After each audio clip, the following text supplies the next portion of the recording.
So questions to ask a property manager. What would you, other questions along that line, in terms of credentials or experience or um, market analysis? What are some questions that you would tell our viewers?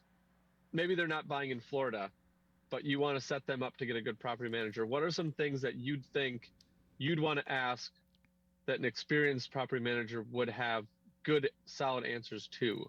That is a great line of thinking. And I think the number one best question that you must ask your property manager is, what happens to my money and my property and my tenants and my whole portfolio of rental properties if you die? And as morbid as that sounds, there are so many, and you alluded to this, sort of lone wolf real estate agents, who are out there managing a handful of properties, but it's just them. And if something happens to them and they're holding your security deposits and they control the bank accounts where your rent money goes to, and they initiate the transfers of your rent money every month, that can cause just an unbelievable amount of problems. I had a client who had that happen to him with some properties in Texas, and as a result, he asked me a lot of these questions, and it's sort of along the lines of succession planning. If something happens to me, I know that my CPA and my CFO has access to our accounts. He knows how to process our monthly draws. My team is still in place to collect the rent. We've got sort of backup and backup to our backup.